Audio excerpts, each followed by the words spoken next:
Is that? So, Naomi, nice to speak to you. I think the first thing that came to mind for me when I asked about this interview was when you were on the first virtual meetup of Event Steps for Change, and I think everybody felt the same. Everybody felt, oh, great, somebody young. Somebody young in the group, and somebody young who's got engaged straight away. Because I think that was a genuine, warmth about that. That it's great to have, some experienced in inverted commas people, but also, some people at the younger end who, I think most of us will strongly believe are the future for sustainability in events. And we'll come to that, but just for everybody's sake, in terms of who you are and what you do, you are combining at the moment some bits of events work and studying for an events management qualification as well. So just tell us a little bit about that. Yes, so I've just finished my second year of events management over in Manchester. So waiting for the results back for second year, and then I'll be going straight into my final year. But at the moment, I'm currently doing lots of upskilling and trying to meet and network lots of other event professionals. So through this group and through other groups on Facebook, and as well on my Instagram page, what Naomi does, I kind of go through my professional and personal journey in the events management kind of industry, and through that being able to meet a lot of other people. So that's kind of where I am at the moment, and alongside this I've also been lucky enough to have a job with AI Technot. So I'm their events coordinator, so I help support and run their fringe events and to the lead up of the main summit event.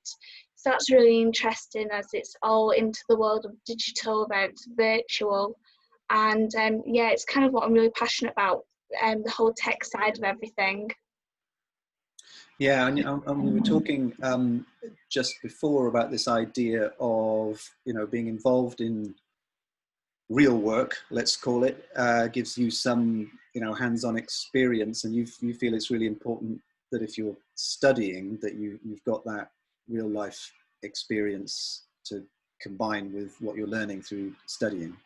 Yeah, definitely. I feel like events management, as amazing as the degree is, you need to definitely have the experience. So during my second year of university, I did quite a bit of volunteering, so working on festivals, conferences, exhibitions, mini events, Christmas markets.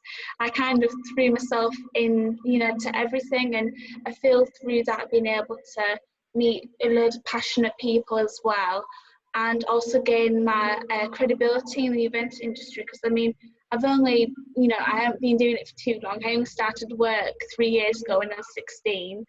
So I've just been trying to get myself involved as much as possible, but it's definitely a lot difficult now because you can't really volunteer virtually. Yeah, I will come on to asking you about the last 2 months in particular, because I'm keen to get your perspective on that. But first, let me ask you what drew you to events in the first place, and the possibility of a career in events, and what was going through your mind 3 years ago when you started thinking about this? Yeah, so I kind of just tried to find a job. So back over in Huddersfield, which is where I'm from, I started working at the John Smith Stadium, and I worked as the retail supervisor, so kind of doing all of that. And then I kind of got promoted to work in hospitality, do VIP boxes, and then through that kind of the realm of events. And then we merged with a new company, and I kind of went off and started working on a lot of other events. So I went to Royal Ascot, RHS Chelsea Flower Garden Show. I did that for 2 years. And then RAF Cosford, I went down into the air shows there. gala dinners, Christmas parties, weddings, receptions. So I was looking at being able to, really get into the events world, which was amazing. But definitely our HS Chelsea Flower Garden show kind of just blew me away. I just loved it there. I didn't want to leave. And what was it that about working in events that appealed to you once you started, getting some hands-on experience? I think it was the fact that you all plan everything all together from the start. You go from just having an idea, and then it comes out into this amazing, unforgettable experience that people just talk about all the time. When I went to our Chelsea Flower Garden show, I was just, personally, I was going there to just get a bit of money and everything, and then I fell in love with it, and ever since then, it's just been an experience in my mind, and that's always what's kind of driven me for the future. And then I was lucky enough to go to Manchester and kind of propel my career a lot over there, which was incredible. Yeah, and in some senses, I guess, and you were talking about, things that you've thrown yourself into to try and get more experience and more network and more contacts. But I guess, the last 2 months, have really given you a sense of business as unusual as opposed to business as usual, and perhaps thinking about, the future and technology that you've mentioned as one of your interests and what that might look like. Just give us a sense of the last 2 months as someone new to the industry. What's that felt like for you? Yeah, so it's definitely been different. But I feel like I've always tried and pushed myself and tried to stay motivated throughout everything. And I do feel like, as dreadful as this current situation we're in, it's also allowed us to be a lot more creative and brought our awareness to lots of things that usually we just brush under the carpet. And I really believe that I've seen so many people, event professionals who really started thinking about how to engage the audience virtually and how to, plan an event and take care of their audiences, well-being and health and everything, thinking about the sustainable approach as well. So I think it's kind of, kicked people up the right way to kind of start themselves off. Yeah, and you've mentioned sustainable events, and that's clearly how we met. Yeah. As a result of the group. So just give me a flavour of where your thinking was in terms of sustainable events and your Instagram blogging and everything. How did that all start off, and what's your hope, I guess, for sustainability in the events industry? Yeah, so I kind of started my events management blog off as a sort of portfolio, and then I kind of gained a lot of traction, and people also wanted to talk to me about what I'm doing and where I'm volunteering. So it kind of just organically grew from that, which is really exciting, and it's growing even more every day. But what I hope for the future of sustainability is that people are aware of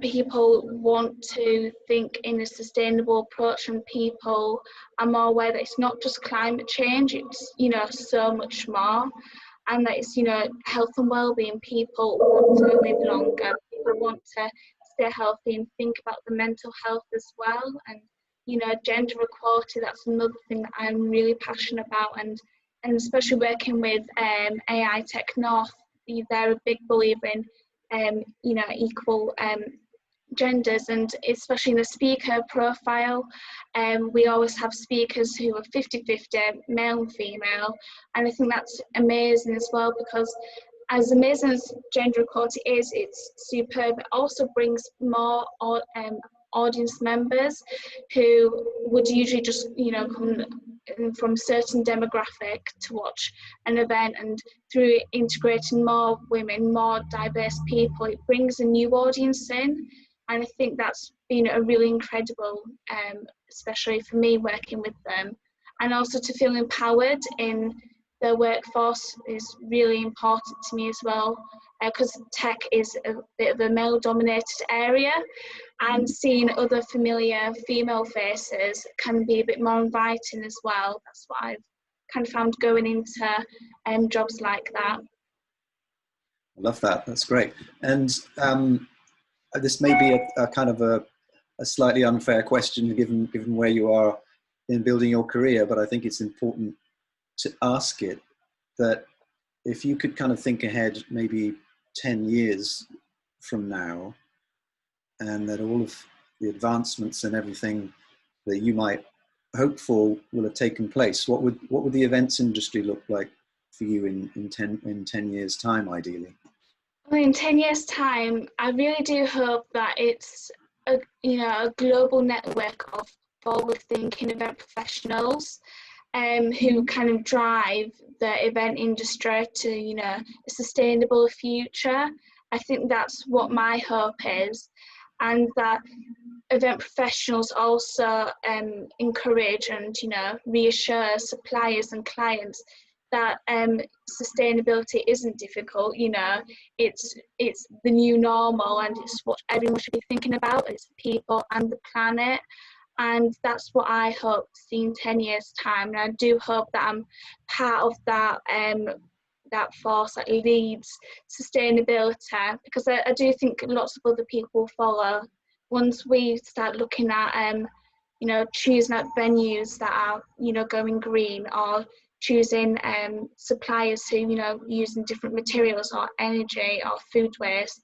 I think that will really drive, because once people are switching their focus and thinking, I want to go with someone who's sustainable, these companies will then think, oh, okay, I'll start using this. And I think it will just kind of flow. That's what I'm hoping anyway. And on that kind of, because you speak very passionately about that, where do you get your own inspiration from? What inspires you on your journey to a sustainable events industry? What keeps you going?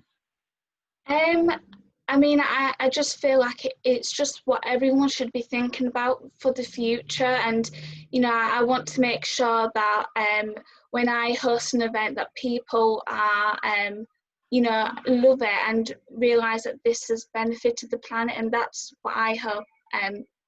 That's where it's kind of come from me as well. But I went to carbon literacy training project, part of my university degree. And they kind of opened my mind into climate change, and how now is the time that people need to be thinking, and people need to be switching their habits. So that's kind of where it all kick-started for me. Yeah, that's definitely. And you picking companies I want to work for as well. I don't think I'll ever go and work for or volunteer for a company that, aren't thinking sustainably. So that's it for me, yeah.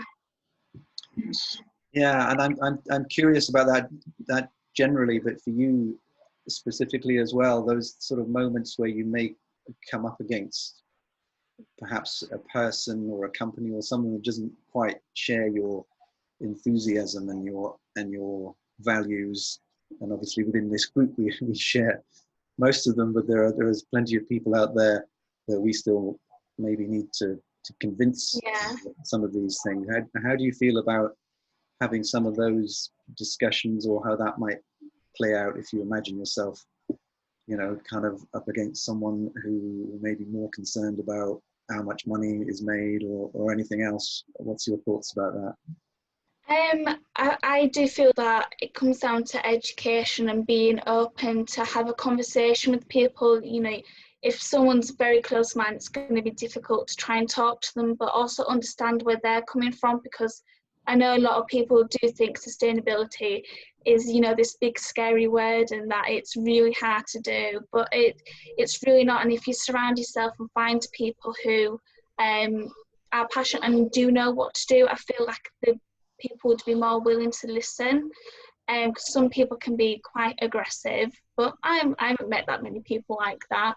Um, but that's what I mean, I do try and bring it into conversation, and some people do generally take it on board, and I'm very lucky enough to have people in my network who are all sort of passionate about it as well. So I'm lucky enough to not have stumbled across that yet, but I do think it comes down to a conversation, having it open as well, definitely. That's great. That's great. And just you mentioned Instagram for people who would, you know, like to kind of follow you or just keep up with what's going on for you. What's the best social media to keep an eye on, and how do they do that? Yeah, so my Instagram, it's what Nyomi does. I've got a bit of a funny name spelling, so my name's Nyomi, it's Nyomi. And then on LinkedIn, yeah, I'm really open to connect. I love talking to people and understanding their perspective as well, because when we did our virtual meetup, it was really interesting to hear others speak about what they're doing.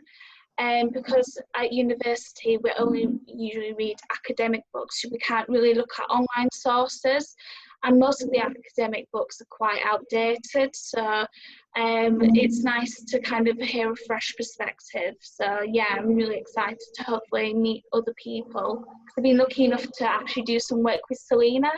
So yes, that's really exciting as well. Great. That's great. So the general message to the people in the group is to get in touch and have a conversation, and share experiences, and you're open to networks and getting involved. Yeah, definitely. All right. Well, listen, Nyomi, it's been really great talking to you.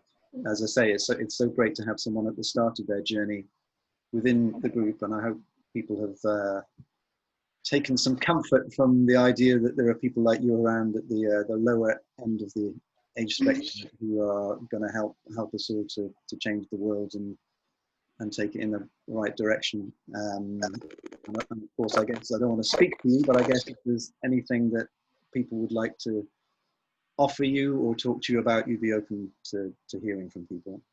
Yeah, definitely. And I think now is the time that we can all kind of come together and really unite in driving sustainability. And I think that's really important.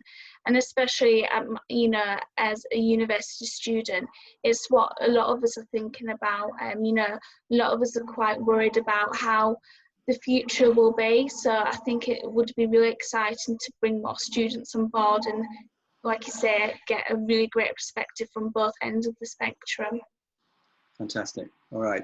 Thank you, Nyomi. It's been great to talk to you, and no doubt we'll see you more in the group anyway. But for today, thanks so much indeed for agreeing to speak to me. Thank you very much, Ken. Lovely to speak to you too. Bye.